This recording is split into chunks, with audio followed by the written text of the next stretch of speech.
intensiva do CEPET. Hoje eu vou falar um pouco sobre a ventilação na síndrome respiratória aguda grave. Então, um pouco do cronograma da minha apresentação, vou falar um pouco sobre a história da ventilação mecânica na SARA, sobre a importância do estudo da ventilação nessa síndrome, as estratégias de ventilação e como a gente avalia a resposta do paciente à ventilação mecânica na SARA. Um pouco sobre a história da SARA, sobre a ventilação mecânica.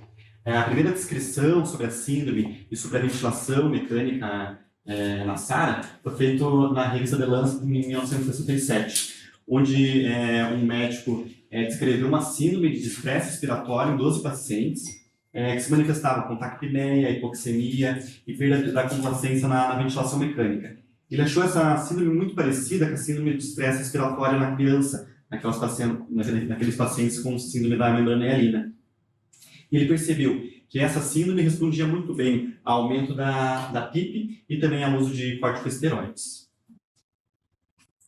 Sobre a importância do estudo, por que o médico intensivista tem que estudar a ventilação mecânica na SARA? Foi feito esse estudo multicêntrico em 2016 em mais de 50 países, onde avaliou-se sobre o conhecimento dos médicos de medicina intensiva em relação à SARA. Nesse estudo foi avaliado 3.022 pacientes com a síndrome, e essa síndrome foi reconhecida apenas por 60% dos médicos. E dentre esses pacientes, apenas 2/3 apresentavam uma estratégia de ventilação protetora, que é um dos principais pilares do tratamento na SARA. Para a gente tratar a SARA com ventilação mecânica, é importante saber a classificação. O Orlando, na última aula, apresentou um pouco sobre a classificação de Berlim, que é a principal classificação da SARA. Então, a gente classifica em leve, moderado e grave essa síndrome, de acordo principalmente com a relação PF, né? Uma relação maior que de 200 a 300, uma SARA leve, de 100 a 200, uma SARA moderada, e menos que 100, uma SARA grave. Isso vai ser essencial para a gente saber, para a gente entender, porque o tratamento nas diferentes gravidades da SARA vai ser muito diferente.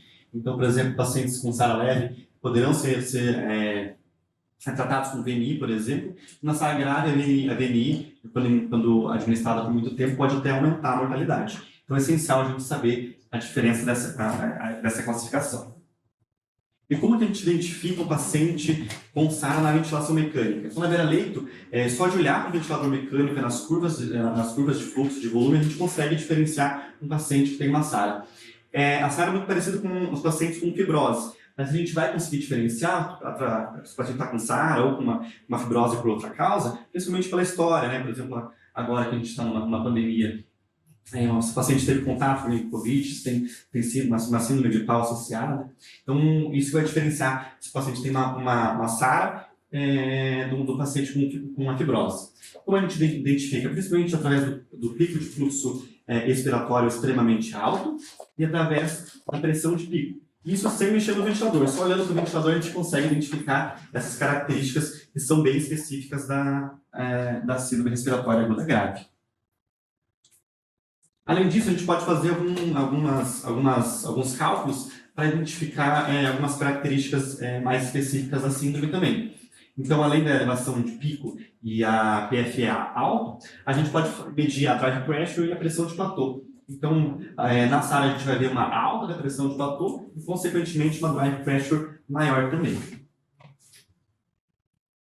E como que a gente trata a SARA, né? Então, a gente vai tratar a SARA principalmente através de uma ventilação protetora e prevenindo a vilha, né? A injúria associada à ventilação mecânica. Então, aqui tem todos os tipos de vilha descobertos até agora. A primeira foi em 1973, que descobriu-se que a ventilação mecânica está associada ao barotrauma, está associado ao pneumomediastino, pneumotórax, enfisema subcutâneo. Em 1988, mais posteriormente, a gente descobriu o volutrauma, que está associado a edema de interstício. Na SARA, então, a gente vai conseguir controlar e evitar o volutrauma através do volume corrente, administração da drive pressure. Em 1997, foi descoberto o atelectrauma e o biotrauma. A gente vai conseguir contornar essa via através da otimização de PIP, através do controle das sincronias. E mais recentemente, em 2016, foi descoberto o ergotrauma, está relacionada à potência que a gente oferece pelo ventilador mecânico, e uma das principais parâmetros que a gente consegue controlar para evitar o ergotrauma é a frequência respiratória. Então, aqui eu estudo o ArtsNet, que é um marco aí no tratamento da SARA, um dos estudos que mais trouxeram benefício para os pacientes, e que comparou, né, um volume padrão da época, que era, fazer ventilação mecânica no paciente com SARA com 12 ml por quilo, comparado com uma estratégia mais conservadora, de 6 ml por quilo. Então, nesse estudo, foi um estudo prospectivo, randomizado, com um número de pacientes maior. Viu-se que a ventilação controlada com um volume controlado de volume corrente de 12 ml por quilo tinha uma mortalidade de 39%.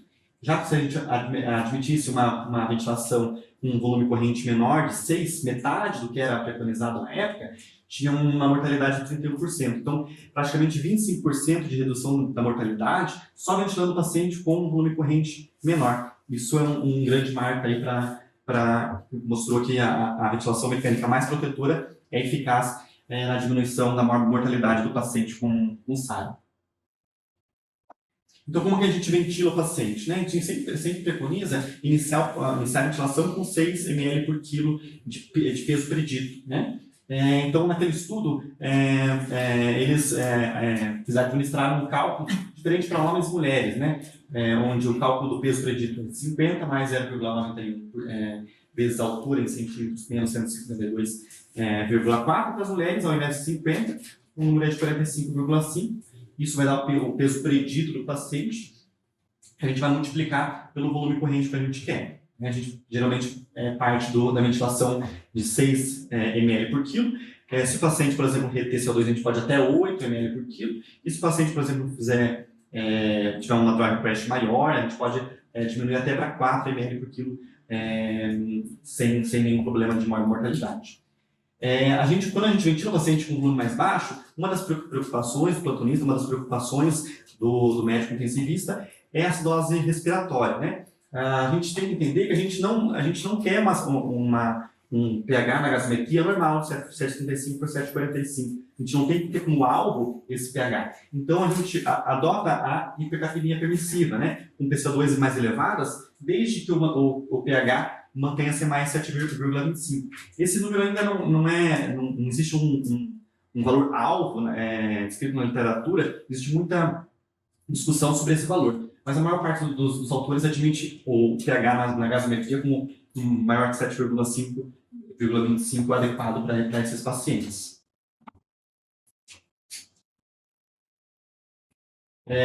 Então, como a gente calcula, muda o volume corrente, né? Então, a gente tem que monitorar principalmente o volume minuto desse paciente, e a gente pode fazer uma redução gradual, de 1 a 2 ml por quilo a cada 30 minutos, sem fazer grandes mudanças em pouco tempo, né?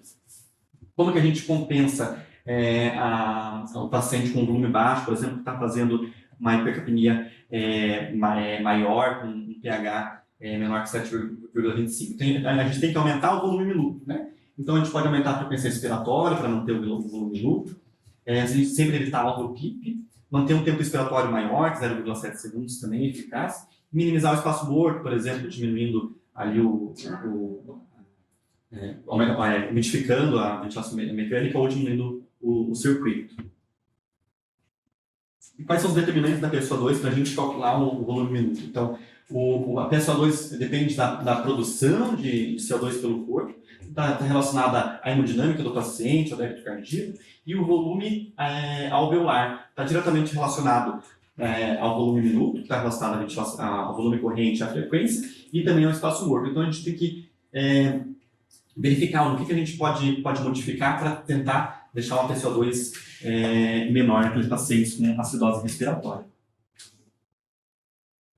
Isso é a pressão de platô e drive pressure, né? A gente viu também que é uma das principais parâmetros que a gente consegue reduzir a maior mortalidade dos pacientes na SARA diminuindo a pressão de platô e a drive pressure, né? Então, reduzindo esses parâmetros, a gente vai prevenir a via e a hipertensão alveolar, né? A gente sempre vai optar por ter uma pressão de platô menor que 30 centímetros de água. A diretriz brasileira de 2014, é um pouco antiga, ela admite que a gente pode ter uma pressão de platô menor que 40, desde que a gente tenha uma PIP maior que 15. Então, a gente não vai ventilar, por exemplo, um paciente com uma PIP de 8, admitindo uma pressão de platô de 40. Só para aqueles pacientes que têm uma PIP maior, por exemplo, 15, para tentar recrutar esse paciente, pacientes que não admitem PIPs maiores, a gente pode assumir essa pressão de platô maior. E a drive pressure sempre menor que 15 centímetros de ar. Então, aqui é o principal artigo, um dos principais artigos que mostram a importância da drive pressure na diminuição da mortalidade do paciente, feito pelo Dr. Marcelo Amato, lá da USP. Esse é um estudo de 2015, comparando os diferentes parâmetros relacionando a mortalidade dos pacientes. Então, aqui dividiu em diferentes grupos de pacientes com diferentes parâmetros, né? Nesse primeiro grupo, então, ele assumiu uma PIP padrão e foi aumentando a drive pressure e aumentando a pressão de platô. Então, a gente vê aqui nesse infográfico, então, que a mortalidade aumenta diretamente proporcional à drive pressure e também à pressão de platô. Nesse terceiro grupo, ele foi aumentando a PIP, assumiu uma pressão de platô, a mesma pressão de platô para todos os pacientes, e foi diminuindo a drive pressure. Então, a gente viu que conforme a gente diminui a drive pressure, consequentemente diminui a mortalidade, corroborando o primeiro grupo que tinha uma PIP padrão. Nesse grupo dos pacientes no meio, ele foi aumentando a PIP e aumentando a pressão de platô e deixando padrão a drive pressure. O que a gente vê é que não houve diferença de mortalidade nesse grupo de pacientes. O que isso mostra para a gente? Que não importa tanto a pressão de platô. Aqui a pressão de platô aumentou e a PIP aumentou também, mas a drive pressure permaneceu a mesma e a mortalidade permaneceu a mesma nesse grupo de pacientes, o que mostra que o principal parâmetro que a gente tem que ficar de olho nos pacientes com SARA é a drive pressure mais baixa. E quando a pressão de platô é maior que 30 centímetros de mercúrio, né, o que a gente faz? Então a gente tem que diminuir o volume minuto, né, com incremento de 1 ml por quilo, né, para um mínimo de 4 ml por quilo, para atingir a pressão alvo de menos que 30. Como eu falei para vocês, na diretriz brasileira de 2014, a gente pode assumir uma pressão de platô maior que 40 se a gente tiver uma PIP maior que 15. E a utilização da PIP na SARA é eficaz, diminuindo mortalidade? Ainda existe muita discussão na literatura se a PIP é realmente eficaz na SARA, né? Para que a gente usa a PIP na SARA? Então, ela vai recrutar os alvéolos, né? Vai melhorar a PO2, melhora a complacência, vai reduzir a drive pressure, vai diminuir a injúria relacionada à ventilação mecânica, mas também que tem riscos, né? A gente vê que alguns estudos mostram que PIPs mais altas estão relacionadas a maior mortalidade, principalmente pela hiperdistensão pulmonar e pela repercussão hemodinâmica, principalmente reduzindo o débito cardíaco, inclusive podendo levar a PCR no paciente por hipotensão, por exemplo.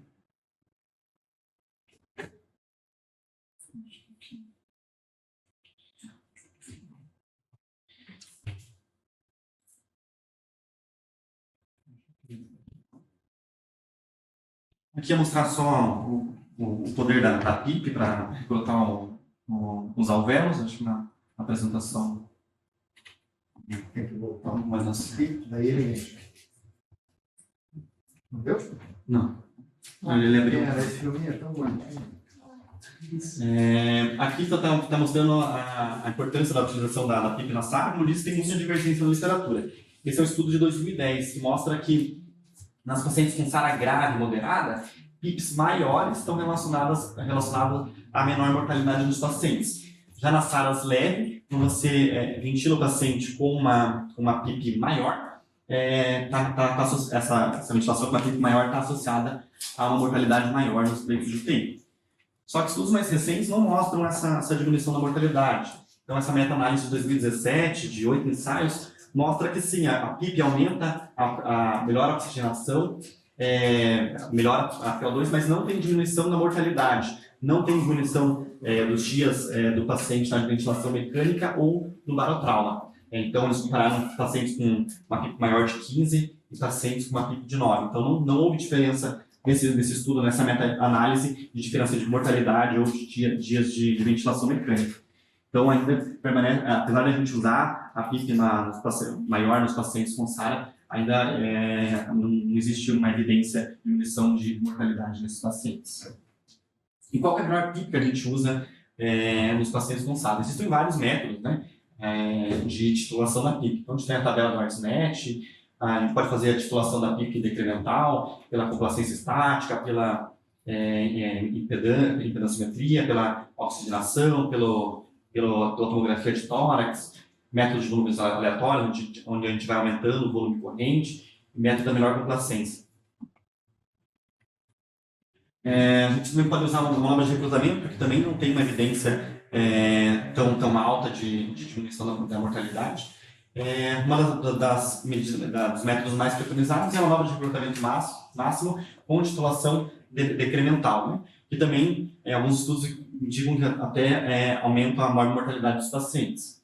E como que a gente sabe se o recrutamento está sendo efetivo, né? A gente pode usar a tomografia, mas é um estudo muito difícil. A gente tem que ver como áreas de colapso antes e depois da tomografia, é um método difícil de ser feito.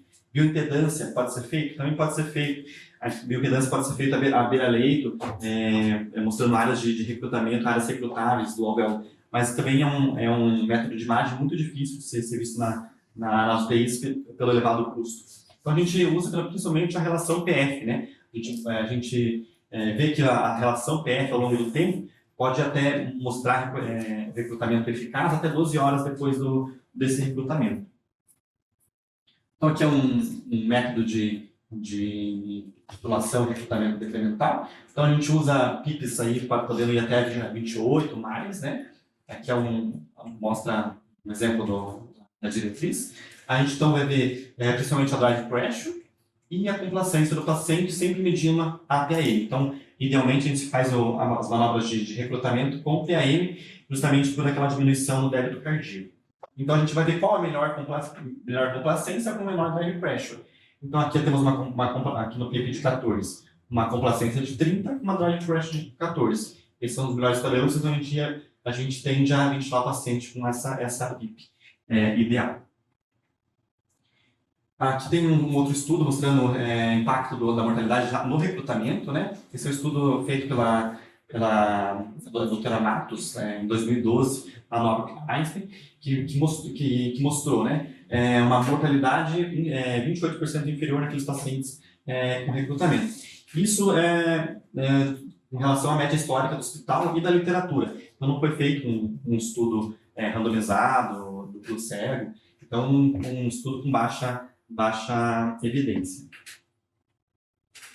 E como a gente sabe se o pulmão é recrutável ou não, né? A gente viu que alguns estudos mostram que recrutar todos os pacientes aumenta a mortalidade, né? Então, a gente não deve ventilar todos os pacientes, não deve recrutar todos os pacientes na UTI com SARA. Então, existem alguns estudos iniciais, principalmente depois da pandemia, esse estudo é um estudo chinês, lá de Wuhan, que tenta mostrar um cálculo para a gente ver se o pulmão é recrutável ou não.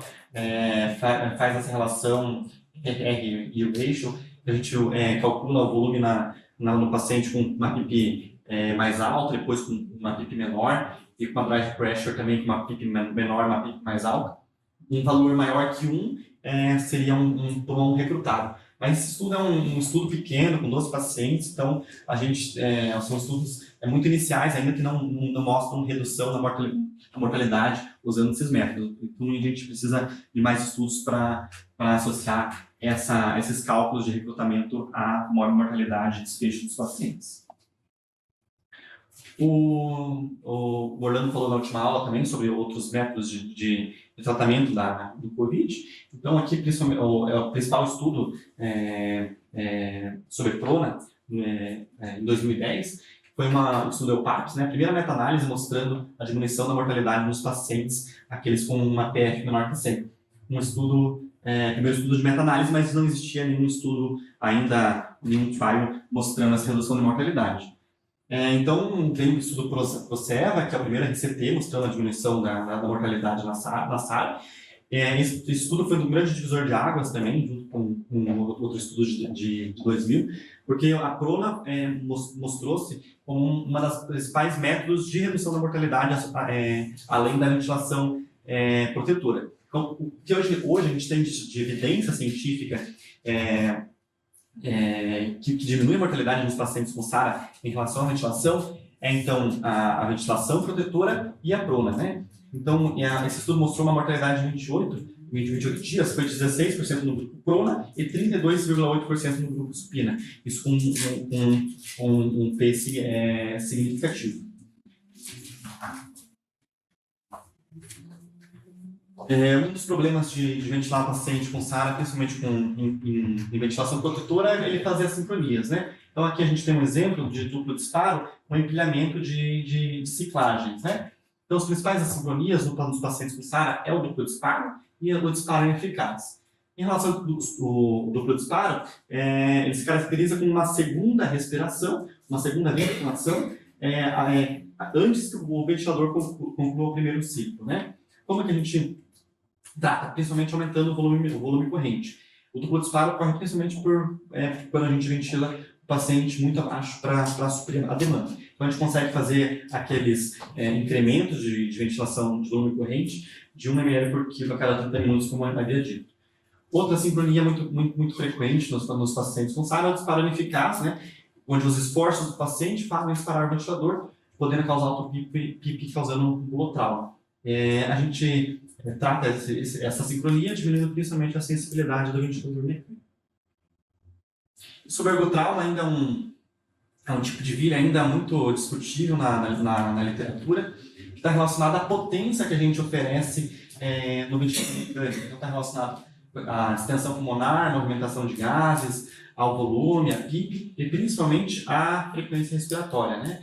Então, alguns estudos em ratos mostraram que o aumento da frequência respiratória está diretamente relacionada à mortalidade desses ratos com SARA. Mas ainda esse estudo é muito recente, de 2017, então a gente não consegue mostrar que essa mortalidade vista em ratos está relacionada também em humanos. Então, ainda precisa de estudos para ver a real importância do ergotrauma na mortalidade dos pacientes com SARA. Se eu estou ventilando o paciente com SARA, ele não está respondendo, o que a gente faz, né? Então, a gente sempre preconiza o volume corrente baixo, com metas de drive pressure menor que 15, pressão de platô menor que 30, avaliar as sincronias e tratá-las. Então, vamos tratar o disparo ineficaz, o duplo disparo, avaliar a comorbidade, né? Então, se é um paciente cirrótico com uma CIT importante, às vezes a CIT é tão grande que diminui que piora a ventilação mecânica do paciente. Então, a gente tem que avaliar a comorbidade e tratar. Tratar outras condições adjacentes, às vezes o paciente está com um TEP, está com pneumotórax, e está com uma complacência baixa, por exemplo. Então, a gente tem que avaliar tudo isso, essas condições, descartar essas condições antes de colocar o paciente na ECMO, colocar o paciente em Prona, porque às vezes são condições facilmente tratadas. Se você pronar o paciente, pode piorar o caso dele. Balanço hídrico negativo, então a gente sempre opta por não fazer tanto volume nos pacientes com SARA. A gente sabe que na fisiopatologia dessa síndrome está relacionado a um maior extravasamento de plasma pelo interstício, né? Então, o balanço hídrico negativo reduz a mortalidade desses pacientes. Muda o modo ventilatório, às vezes o paciente está ventilando em volume controlado, a gente passando para a pressão controlada, melhora a ventilação mecânica. Aumentar o tempo respiratório, como eu disse. Às vezes existem alguns alvéolos ainda colabados que precisam de um tempo de inspiratório maior para ser ventilado e demoram mais para ser ventilados. Então, a gente aumentando o tempo respiratório, a gente vai conseguir melhorar a ventilação desses alvéolos também. Se nada disso funcionar, a gente parte de farmacoterapia, então a gente utiliza bloqueadores neuromusculares para o paciente entrar melhor na ventilação mecânica, os vasodilatadores pulmonares diretos, então a gente consegue ventilar o paciente melhor, diminuir o broncoespasmo, e a gente consegue ventilar o paciente de maneira adequada, mas ainda existe dificuldade de encontrar esses vasodilatadores pulmonares diretos. A prona, como a gente tinha comentado antes, e o ECMO, como o Orlando comentou na última aula sobre SAR. Aqui esse slide resume todas as evidências da ventilação mecânica nos pacientes, onde o verde são evidências, existem altas evidências de melhora na maior mortalidade, e rosa aquilo que é proscrito, né? Então, o que a gente tem de evidência é que realmente vários estudos mostram, inclusive RCTs mostram diminuição da mortalidade. Então, principalmente, como eu havia dito, a ventilação protetora, então ventilar o paciente com 6 ml por quilo, podendo chegar a 4 ml por quilo de volume corrente, e a posição prona, né? Então, esses duas variáveis que diminuem realmente a mortalidade. Com relação a bloqueador neuromuscular, a PIP mais alta, a pressão de platô e direct pressure, existe evidência, mas não tão fortes quanto a ventilação protetora e a prona, né? Existiam antigamente alguns modos ventilatórios, como a ventilação em alta frequência, que mostraram-se ineficazes, deletérias aos pacientes com SARA. Então, é proscrito isso. Como eu falei para você, a manobra de recrutamento máximo, existem alguns estudos que mostram efeito deletério também, então a gente usa cada vez menos essa manobra. O ECMO, né, essa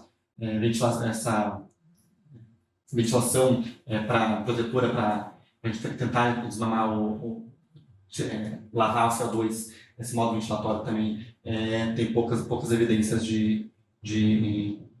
poucas evidências científicas.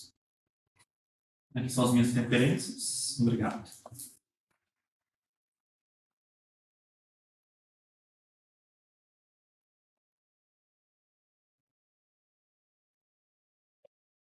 Perguntas para o Marcelo?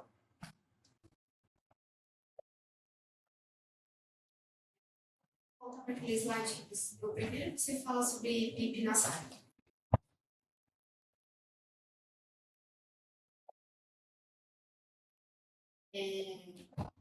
Você fala qual tipo de PIP você quer exemplificar? A PIP titular? PIP titular. Ah, por isso que eu fiquei.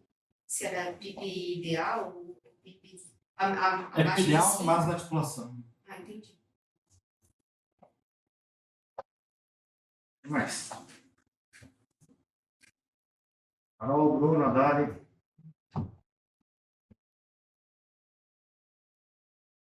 E? Eu acho que foi muito boa a aula, Marcelo, muito boa mesmo. Eu acho que SARA é uma coisa que a gente tem muita coisa para... É algo que a gente tem muito para falar. Muito pelo que a gente está vivendo no Covid. E eu acho que beira-leito, todos os dias é um desafio. A gente saber o PIP ideal para o paciente, dia após dia, ver se ele está tolerando uma PIP menor, se está precisando de uma PIP maior. Se esse paciente é responsivo à prona, se não é responsivo à prona. E a parte das assincronias que você falou também, até a gente estava discutindo no início da semana, o fato de, tem a sincronia ventilatória, vamos aumentar a sedação, tem que bloquear o paciente. Então, é confortável no ventilador fazer essa ventilação com o paciente totalmente sedado, bloqueado, mas a gente sabe que algumas sincronias, e a maioria delas não é esse o problema, né, do paciente estar ou não entregue na ventilação. E eu acho que esse é um ponto muito importante também na SARA. O fato também da complacência de cada paciente, dessa driving pressure, porque acho que dia após dia, não é um valor estático, né? Então, dia após dia, calcular a mecânica, ver o que a gente pode melhorar. Às vezes, no paciente com SARA, os ganhos são muito pequenos de um dia para o outro, né? Mas é algo que a gente precisa ver a cada dia, beira-leito e individualizar mesmo. E nada disso a gente consegue se não entender realmente como que funciona essa mecânica, né? Que é algo que tem sido um desafio, porque não é tão simples. É uma receita de bolo também, né? A gente vê, tipo, você tem 10 leitos dentro da UTI, a ventilação, muitas vezes a ventilação dos 10 pacientes é uma ventilação completamente diferente uma da outra. Porque depende muito da mecânica de cada paciente. E às vezes você fez alguma mudança, algum ajuste para um paciente, ele respondeu muito bem, você vai tentar para o próximo, ele já não responde nada. Então, e é o que a Bibi falou, tipo, o próprio paciente, às vezes, durante o dia, ele muda muito. a própria mecânica dele. Então, às vezes, a gente acaba perdendo. A gente teria que ter tempo para ficar muito em cima de cada paciente. Porque durante o dia a gente poderia ganhar muito mais com eles se a gente tivesse um pouco mais de tempo, porque eles mudam muito durante o dia. Principalmente agora no Covid, assim, os pacientes são muito individuais, você tem que olhar muito cada paciente, assim, não tentar comparar, porque eles são muito diferentes. Eu ainda não tinha passado pelo Covid, então para mim está sendo uma experiência, assim, bem diferente. Você não pode fazer um recibo de bolo para todos os pacientes, para toda a UTI. Tem que tratar cada paciente bem diferente um do outro. Acho que esse é o maior desafio para a gente, assim, porque você aprendeu com o paciente, mas no próximo você já não pode mais aplicar o que você aprendeu, o que deu certo. Então é bem difícil, assim, mas foi muito bom. Você acha que a ventilação mecânica protetora salva vidas? Sim. A vida não é só um pulmão, né? Hã? A vida não é só um pulmão. Bruna, vem me ajudar aqui um pouquinho, Bruna. O que me preocupa só, doutor, na parte da ventilação. Não é você, Bruna. É outra Bruna aqui.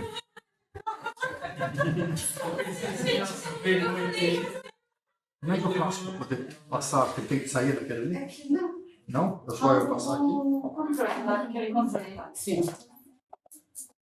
O que preocupa só nessa parte da ventilação protetora, doutor, é que muitas vezes o paciente, às custas de tentar essa ventilação protetora, até o Marcelo colocou ali no slide, de tentar um pH maior que 7,25, muitas vezes a gente vê o paciente em acidose respiratória, mas para manter os parâmetros de uma ventilação protetora, com a frequência respiratória de 26, de 28, então eu acho que, às vezes, aí está um ponto também de individualizar, né? Às vezes a gente precisa aumentar um pouco esses parâmetros, aumentar um pouco o volume corrente para tratar algumas causas que com uma ventilação protetora talvez a gente não consiga naquele momento. Então isso que preocupa um pouco só na questão da ventilação protetora, esse é o desafio do dia. A discussão, ela a ventilação protetora, na verdade, é interessante que ela evita mais danos ao paciente, mas não de fato que ela vai ser a cura do processo, né? Acho que a CIS, enfim, ela acaba mais sendo uma forma de suporte, de reduzir danos da tua estratégia terapêutica para dar tempo de conseguir ativamente dar tempo daquela inflamação. Ela não altera a mortalidade. Você concorda com isso? Acho que sim. A gente deveria ventilar os pacientes de forma protetora, independente de SARA, né? Eu acho que ventilação não protetora não deveria ser feita. A gente vê os pacientes com volume alto na UTI com outras doenças, mas não deveria ser assim. A gente deveria ventilar o paciente todos os pacientes de forma protetora, porque a forma não protetora vai causar prejuízo para o paciente, né? Acho que concordo. Não que vai salvar os pacientes, mas isso vai evitar que ele agregue mais inflamação, mais bolo trauma, mais vírus, de forma geral. E o que eu vi, assim, na minha vivência é que os pacientes, mesmo com a ventilação protetora no Covid, eles fazem muito, assim, pneumotórax espontâneo, outras vides mesmo, que a gente não tem como, assim, uma explicação, né? Até o momento, assim, até o pneumotórax hipertensivo, assim, paciente ventilação mecânica protetora, certinho, redondinho, e acabou fazendo. São doenças, de um modo geral, muito graves. Muito graves. Você percebe que os doentes mais graves, de um modo geral, fazem mais barotrauma? Mais barotrauma. E por Qual que mais deve ser o mecanismo fisiopatológico subjacente? Só a diminuição da complacência, né? Quanto mais o ser ventilado, ele vai ter propensão maior de fazer barotrauma. A gente tem os gradientes de pressão também, que acabam aumentando, diminuindo com vocês. Muitas vezes pacientes mais obesos, várias comorbidades, agrega ainda a SARA junto, multifatorial. E aí, essa paciente específica que a gente vê, que ela teve pneumotórax hipertensivo espontâneo, ela até junto com o negócio da ventilação mecânica protetora, que não adiantava a gente manter ela na ventilação protetora e ela falecer de acidose, né? Então, a ventilação a gente tem que realmente, né? Não dá para ser receita de bolo como a Dani disse. Não adianta a gente ter uma ventilação protetora e o paciente está morrendo de acidose. Hoje é um equilíbrio entre ou morrer com a gás bonita É, ou morrer com o protegido, né? É bem isso. exato. Tem a área cinzenta que eles enxergam. Tem algumas estratégias até. Gostei. Semana eu tive a oportunidade de ver um paciente. Mas é um contínuo, concorda? Uhum. Sim. Né? A gente tende a, na nossa cabeça, a fazer uma dicotomia das coisas, Uhum. de uma variável que ela é tipicamente contínua. Ou seja, quanto pior o doente, maior a quantidade de volume corrente ou de distensão alveolar que esse doente fizer, mais chance ele tem de desenvolver complicações. O outro extremo é o doente que tem pouca doença pulmonar e que isso tolera, consequentemente, uma quantidade maior de volume. Esse doente vai fazer complicações? Pode até fazer, mas a chance dele fazer é menor que o outro doente. E mais? Queria comentar agora, às vezes a gente esquece, eu particularmente nunca tinha visto assim funcionar de uma maneira tão efetiva, mas, por exemplo, até algumas estratégias que a gente começou a associar com pacientes para manter uma ventilação protetora, então, fazendo o paciente volumando dentro de uma ventilação protetora, 8 metros por quilo no limite, mas, por exemplo, associar uma TGI para esse paciente que está fazendo TGI, Uma TG.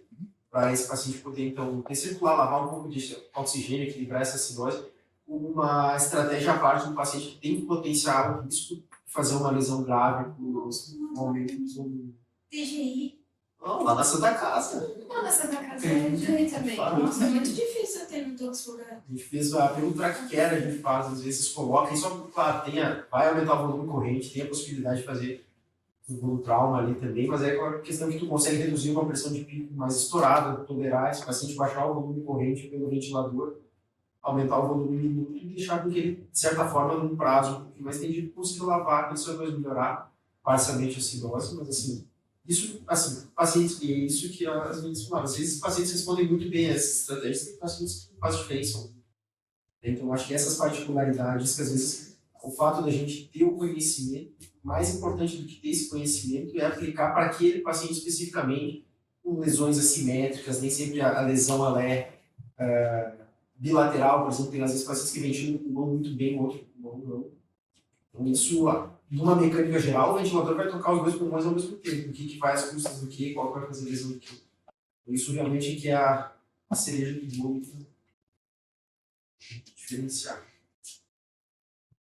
Legal, acho que tudo que vocês disseram já nos mostra que nesses 5, 6 meses você já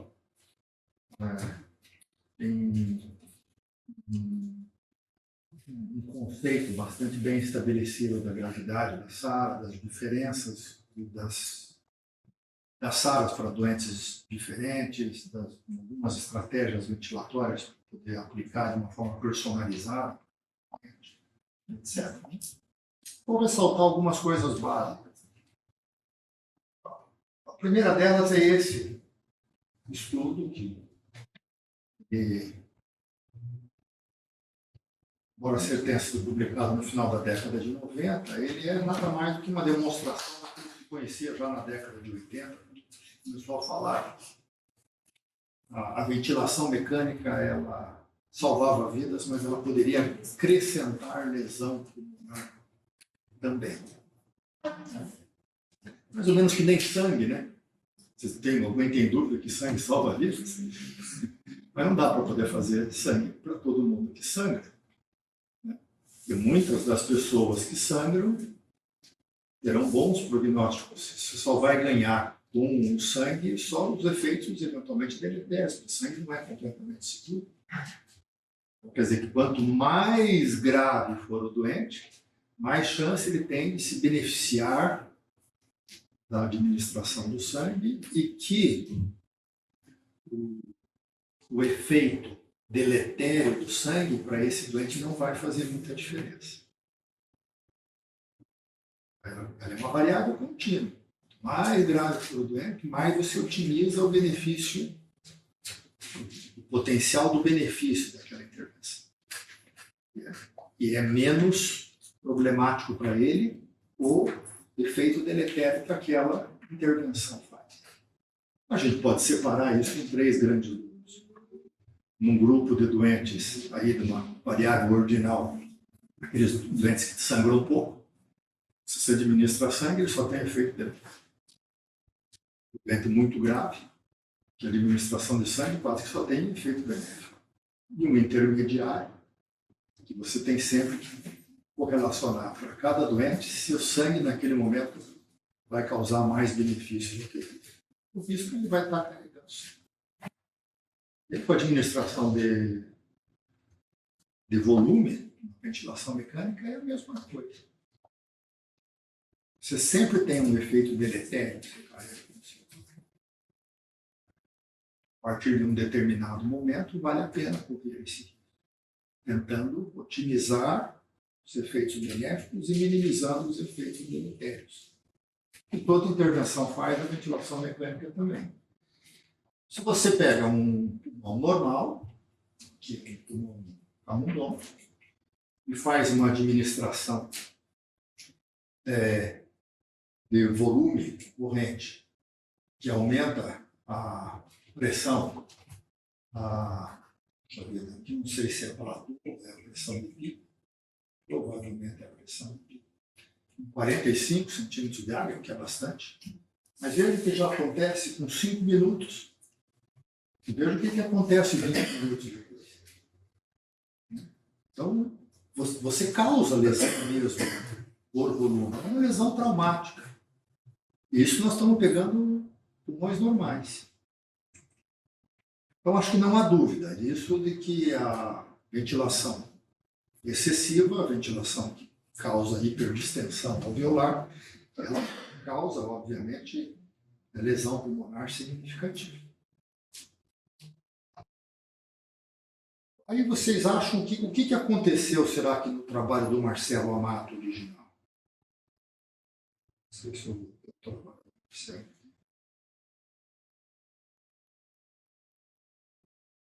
O trabalho original do Marcelo, que é de 1998, foram 51 pacientes.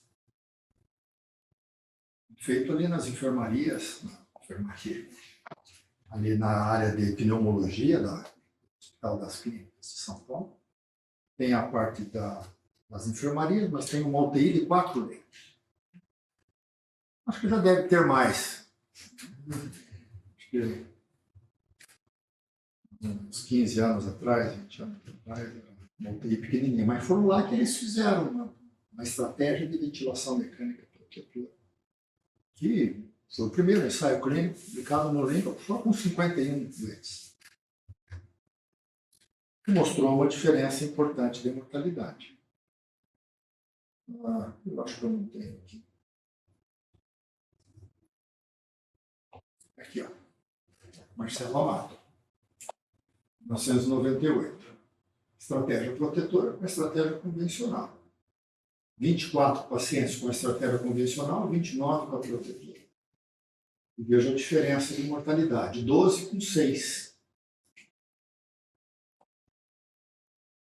Por que deu essa diferença toda aqui? O Marcelo que não nos escute, mas a gente não sabe se foi 6 que protegeu ou se foi 12 que aumentou. Porque quando o trabalho foi feito, ninguém fazia com 12 mais. Já fazia com 9, 10.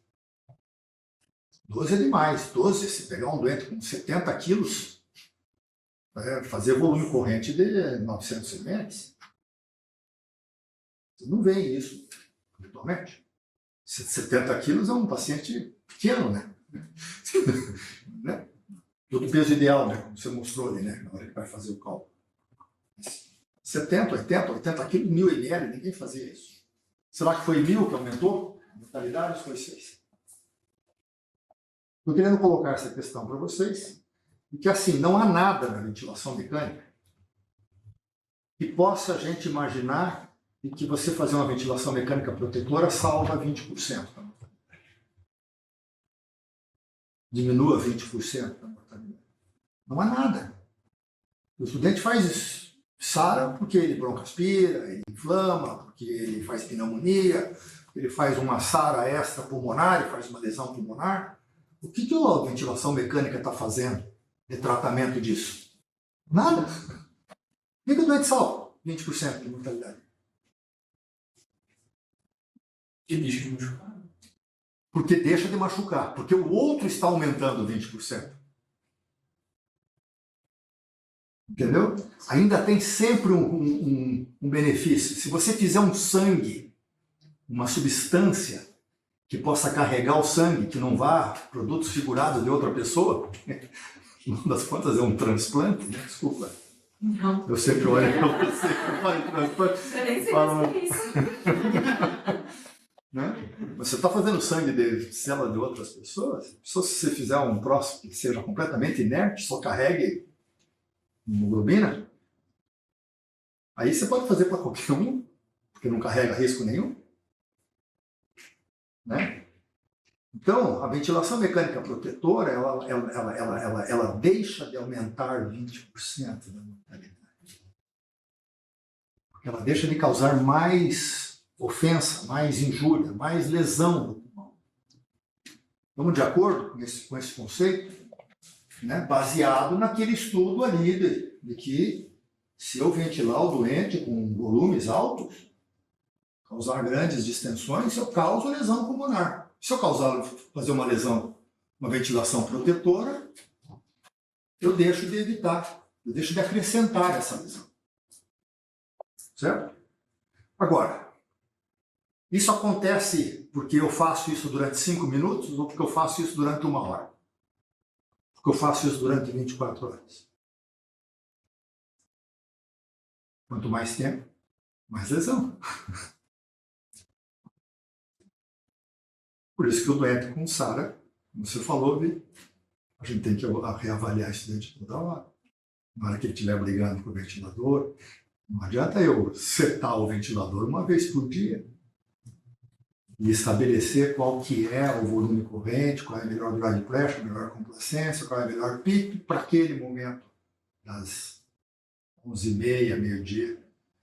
Que é essa hora que as coisas se acalmaram, a fisioterapia está lá, ela faz uma mecânica respiratória, ela reseta o ventilador e você vai, as próximas 24 horas, não interessa a quantidade de volume que você fez, se ele broncoaspirou, se ele se agitou, se ele estubou, teve que trocar o tubo. Então, um monte de coisa acontece durante 24 horas.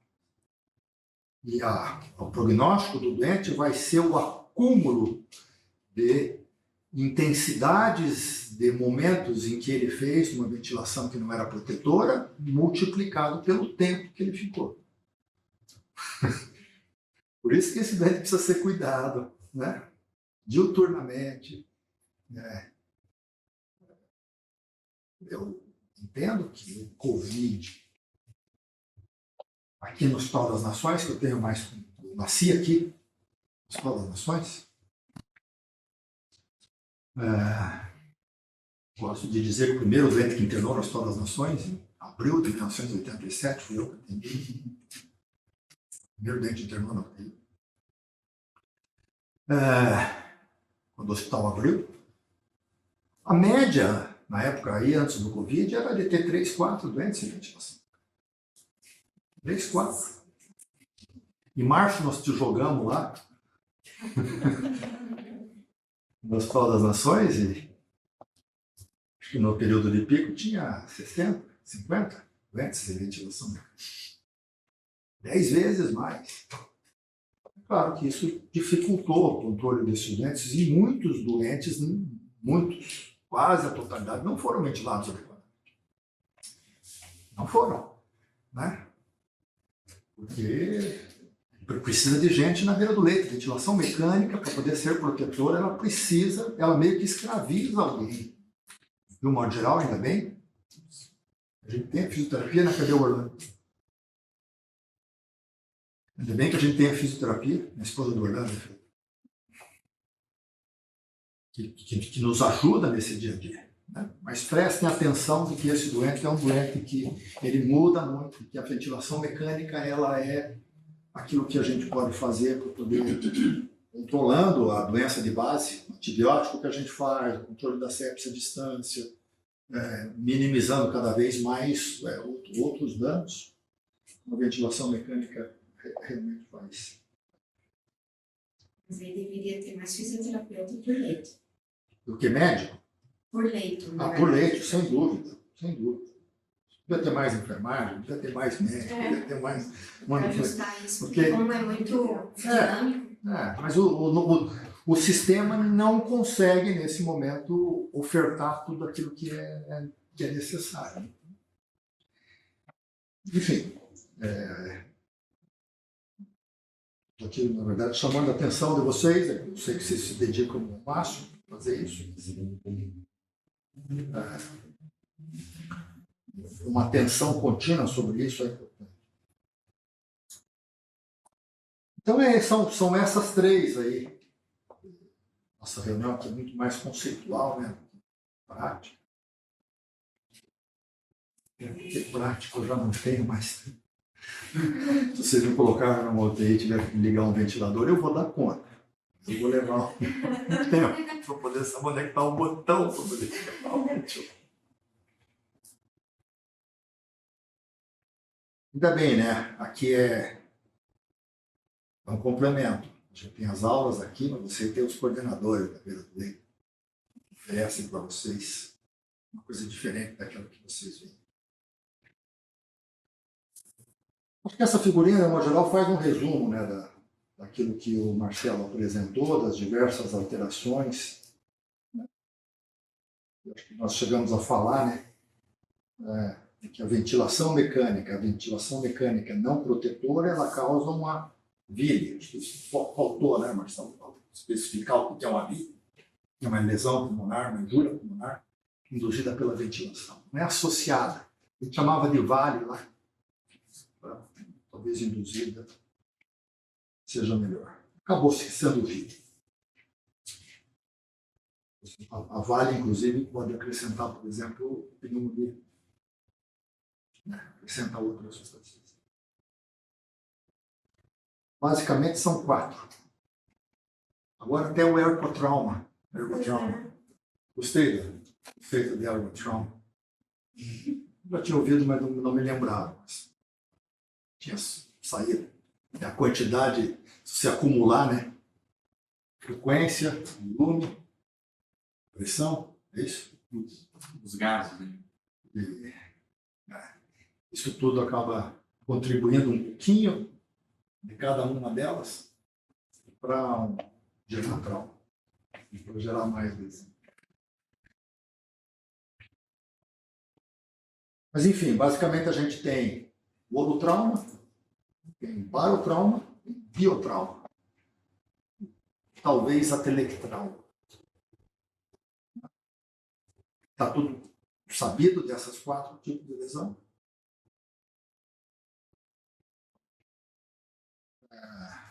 Barotrauma nada mais é do que essas rupturas que ocorrem, né,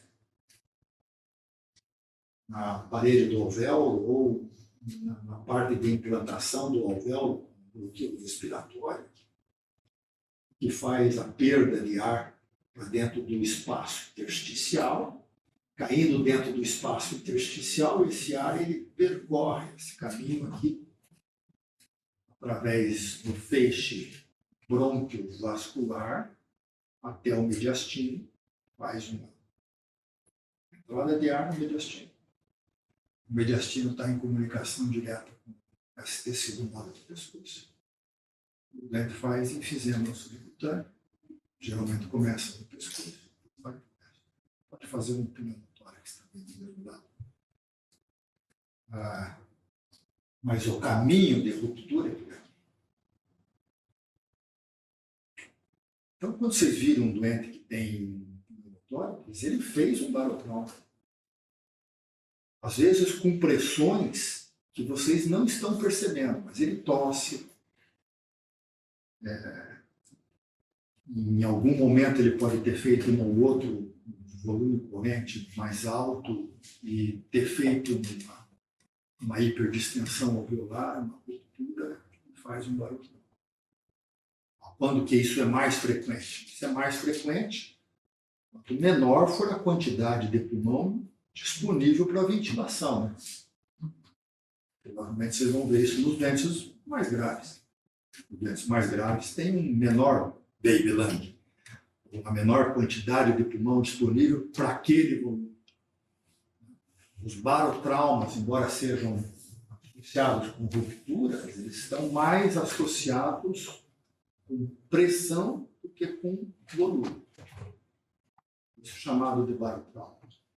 Mas não é fácil, mesmo fisiologicamente, diferenciar o que é volutrauma e o que é barotrauma. Conceitualmente, volutrauma é essa, hiperdistensão e volta, hiperdistensão e volta, hiperdistensão e volta, e causa o que isso? Causa inflamação. Inflamação e edema. Quando causa ruptura, que é barotrauma. Mas claro que as coisas estão relacionadas. Né? Muito volume também pode causar barotrauma.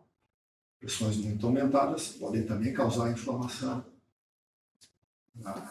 Mas, epidemiologicamente, quando você tem um doente com volutrauma, esse doente, de um modo geral, historicamente, ele fez mais hiperdistensão. Ventilou com volumes maiores. Depois parecia ser mais relacionado com pressão do platô. E aí veio o Marcelo Amato, fez A tua interpretação ali foi ótima daquele estudo do Marcelo Amato. Não foi um estudo propriamente dito. Né? Acho que deve estar aí, né? Ainda aquele trabalho, vamos colocar aquele trabalho do Marcelo Amato. Acho que não sei se está aqui ainda, dá para aparecer ali. Não. Não sei aqui qual que é.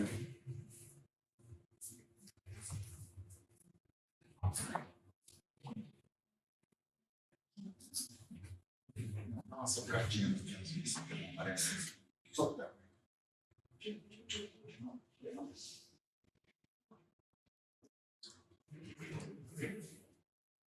Você me ajuda, doutor? Quero voltar lá. Como é que Cinco. 5. Aham. Fica do ladinho da segunda tela, no meio das duas telas.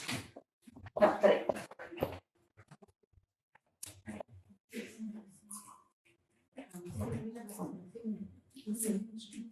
Doutor, aproveitando o controle do ar-condicionado para a gente. Nossa, está muito quente, né? Estamos Ela metia o controle aqui na frente. Não fui eu, hoje não fui eu. Mas não foi nem fui eu que.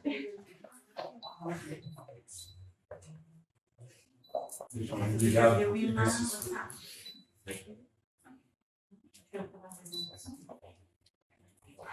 Você quer mostrar aquele vídeo? Dá para mostrar?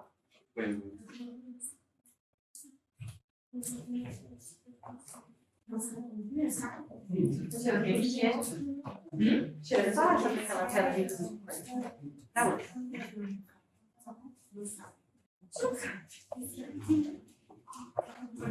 Ó, esse vídeo que o Marcelo vai mostrar, que bonito que é. Pode falar, Marcelo. Aqui mostra um pulmão extasiado, né, e aumento dos frequentes de FIP. Então, o pulmão totalmente colapsado no início, e vai aumentando a PIP incrementalmente até ventilar quase todos os alvéolos.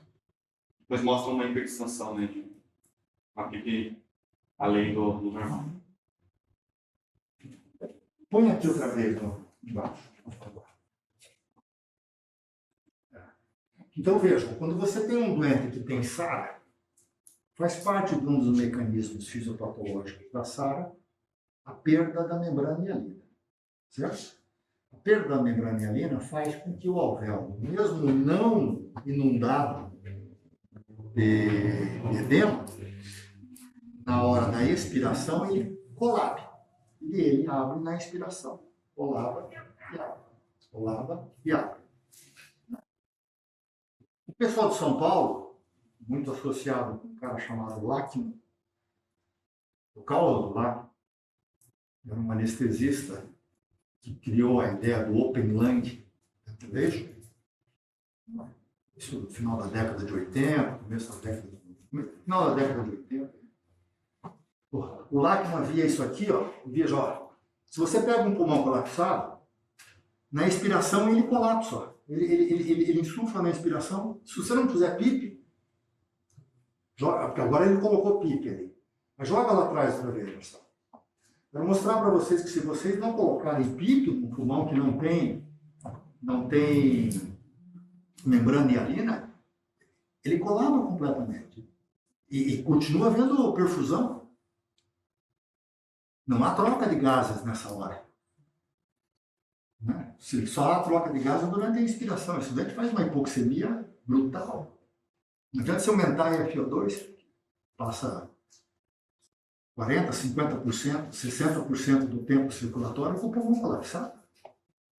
Você tem que colocar PIP, você tem que recrutar isso. Só que esse recrutamento, ele não é assim, você coloca PIP e já recruta.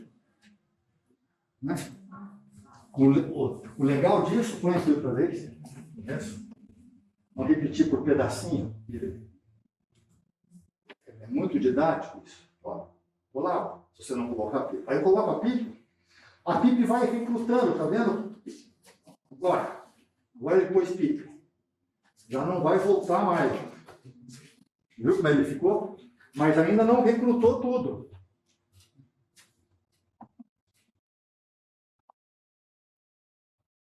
Você pega um doente que tem uma SARA grave e ele desconecta o ventilador, a PIP cai para zero. Quando você coloca outra vez esse doente na máquina e coloca uma PIP de 10 outra vez, ele não recruta. Tem uma série de alvéolos que agora estão fechados. Esse doente vai levar 1 a 2 horas para poder voltar a FO2, a PaO2 e a FO2 que você tinha lá atrás. Eu tenho que dar um trenzinho. Veja como é legal, como a sustentação da PIP vai fazendo com que os alvéolos se abram. Imagine isso para o pulmão inteiro. Né? O que o Lachmann falava, e o Marcelo também, nós não podemos deixar que uma área do pulmão feche durante a expiração e abra na ins. Fecha na ins e abra na ins. Isso causa lesão do alvéolo, atelectrauma. A gente tem que ventilar o doente com o pulmão armado, recrutar ao máximo, e 100% do doente tem que... Aí inventaram até a tomografia de impedância. Para você poder recrutar o maior número de alvéolos, manter o pulmão armado e não abrir mais. Isso para que quer, doentes? O que quer é fundamentalmente para não abrir o sistema. Porque cada vez que você abre o sistema, o pulmão colaba inteiro. E aí reabrir isso, às vezes leva horas. Se você não fizer uma técnicazinha de um pouco de recrutamento, às vezes uma CPAP, às vezes um volume, ou às vezes alguns suspiros, pode resolver isso. Fala lá. Porque além do surfactante, né, nós, pessoas saudáveis, evita esse colabamento. Uma PIP zero, vamos dizer. Qual é o quê? A ação? O mecanismo que É físico? Não sei, né? Quando você vai ler, como é essa bolha de sabão, por exemplo. Né? Por que você pega um canudinho e assopra a água, ela faz umas bolinhas que estoura rápido. Você pega na bolha de sabão e assopra, ela faz uma bolha que sustenta. Porque ali tem uma tensão superficial que diminui com o surfactante. Tá bom?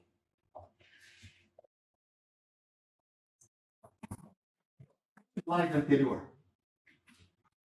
Aqui, ó, o Marcelo Amato e o Carlos Carvalho. O Carlos Carvalho é o chefe da pneumologia, são os únicos 2 brasileiros. Os outros são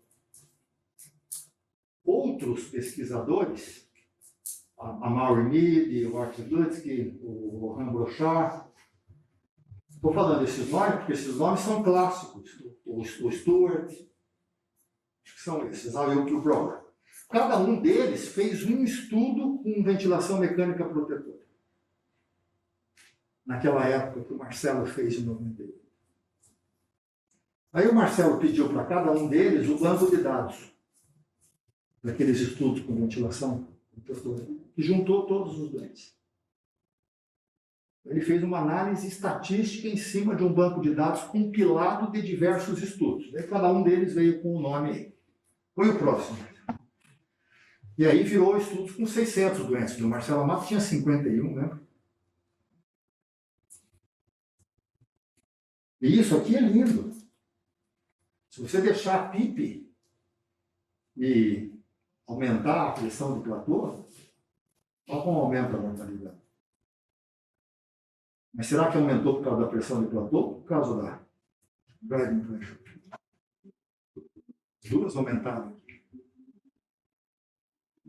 Se você aumentar a pressão de platô, mas manter a driving pressure fixa, a mortalidade não sobe. Então você retirou uma variável daqui, isolou a variável pressão de platô da variável driving pressure. E mais ainda, quando você mantém a pressão de platô fixa, mesmo alterando a PIP, diminuindo a pressão de platô, a mortalidade cai. Então, com esses três gráficos, parece que a variável mais importante para vocês poderem manter, para poder evitar lesão adicional no pulmão, entre a PIP, entre a pressão de platô e a driving pressure parece estar mais relacionada com a proteção pulmonar. Okay? Por isso, a estratégia, depois desse estudo, é uma compilação, durante a tudo, é de que uma PIP entre 10 e 15 não tem muita diferença, 16, 18. Estabeleça uma PIP que seja melhor para melhorar a relação PaO2 e FiO2. Ou para poder diminuir a fração inspirada de oxigênio, para manter uma PaO2 de pelo menos 60, 70, uma saturação de pelo menos uns 92. A pressão de platô, ok. Limita em 30, hoje já fala em 25. Mas vai depender muito das condições clínicas do doente. Né? Às vezes você precisa de um volume corrente um pouco maior, em um determinado doente, porque você não está conseguindo, mesmo sendo permissivo a hipercapnia, ele não faça muita acidose. Né? Volume corrente, às vezes, muito baixo, você paga o preço. Fazer uma acidose considerável, às vezes a TGI pode fazer um pouco de lavagem da CO2, mas pode ser que não seja suficiente. Então é um perde-ganha na beira do leito. Um parênteses, parece que hipercapnia faz bem. Né? Ela aumenta a perfusão periférica, ela é anti-inflamatória, exceto para o doente que tem hipertensão intracraniana. Parece que deixar o doente um pouquinho mais hipoventilado, mais hipercapnia, pode fazer bem para outras coisas. Mas, enfim, os estudos experimentais mostram que tem mais efeitos benéficos da hipercapnia do que a hipercapnia não precisa ter muito. Mas o importante mesmo é deixar uma driving pressure na baixa de 15. Essa parece que é a variável mais importante das três. E cada vez que você tem que pagar um preço na driving pressure, você tem que estar imaginando que você está fazendo todo que você pode fazer na beira do leito. Você está causando uma ventilação mecânica que é ofensiva, causa dano adicional. Isso é intensidade e tempo, né? As duas coisas. Na hora de sair o Covid, nós vamos ter que voltar ao nosso normal outra vez, que é de controlar 24 horas por dia, 7 dias por semana, a ventilação mecânica. O Marcelo também fez um comentário falando sobre reduzir espaço morto. Eu já tive algumas conversas, não é discordâncias, pessoal, com a fisioterapeuta que não queria tirar a traqueinha paciente, que eu queria reduzir o espaço morto, para reduzir também o CO2, para lavar um pouquinho só. E ela não queria porque o paciente estava secretivo e assim ela tinha que trocar o filtro mais vezes. Assim. Só por questão de que ela precisava mais vezes ir naquele paciente. É. E se você pega doentes, para não evitar de colocar lá, pega doentes com pulmão normal, vai durante ventilação mecânica no centro cirúrgico, que dura mais do que 4 horas. E ventila com um volume corrente para normalizar a gasometria. Com volumes correntes baixos, ventilação mecânica protetora. Os doentes que fazem ventilação mecânica protetora, para quem tem pulmão normal, tem menos infecção no pulmão, tem menos tempo de estadia na unidade de terapia intensiva e menos tempo de internamento dentro do hospital. Isso, de alguma forma, mostra que a ventilação mecânica, dita ventilação mecânica para normalizar a gasometria, sem levar em consideração principalmente a driving pressure, a pressão de platô, causa lesão pulmonar. E na maior parte das vezes ela não é importante significativamente. O doente se recupera rapidamente depois da cirurgia, ele vai ficar aí 2, 3 dias, um pouquinho de edema de pulmão, não causa grandes problemas. Mas isso de uma forma acumulada, naqueles doentes que já têm alguma outra doença cardiovascular junto, ou naqueles doentes que ficam com muito tempo mais prolongado, esses doentes podem fazer SARA pós-operatório. Ok? O que mais, Marcelo?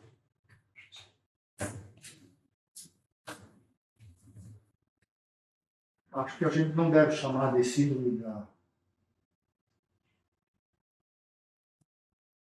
Você chamou de síndrome respiratória aguda grave.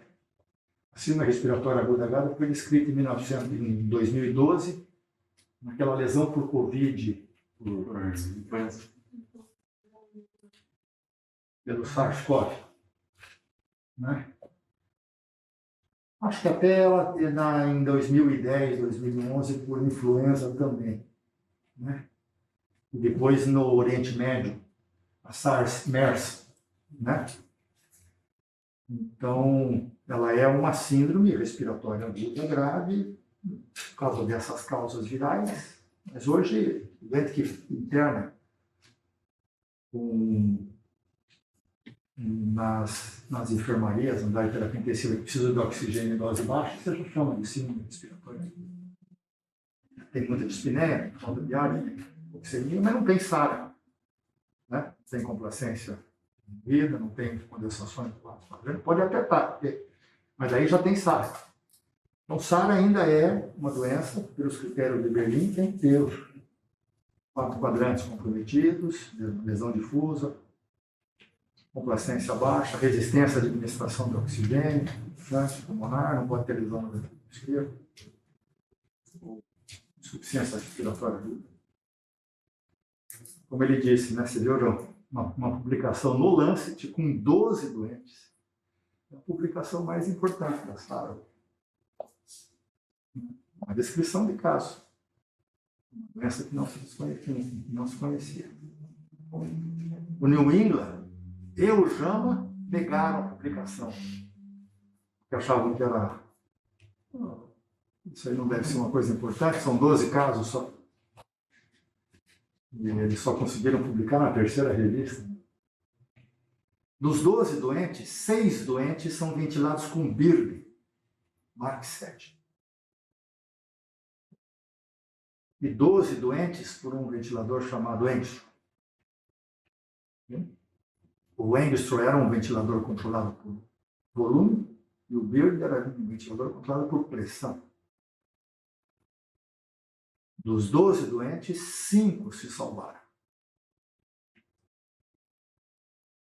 Eles não pegavam a sala tão grave assim como a gente pega hoje.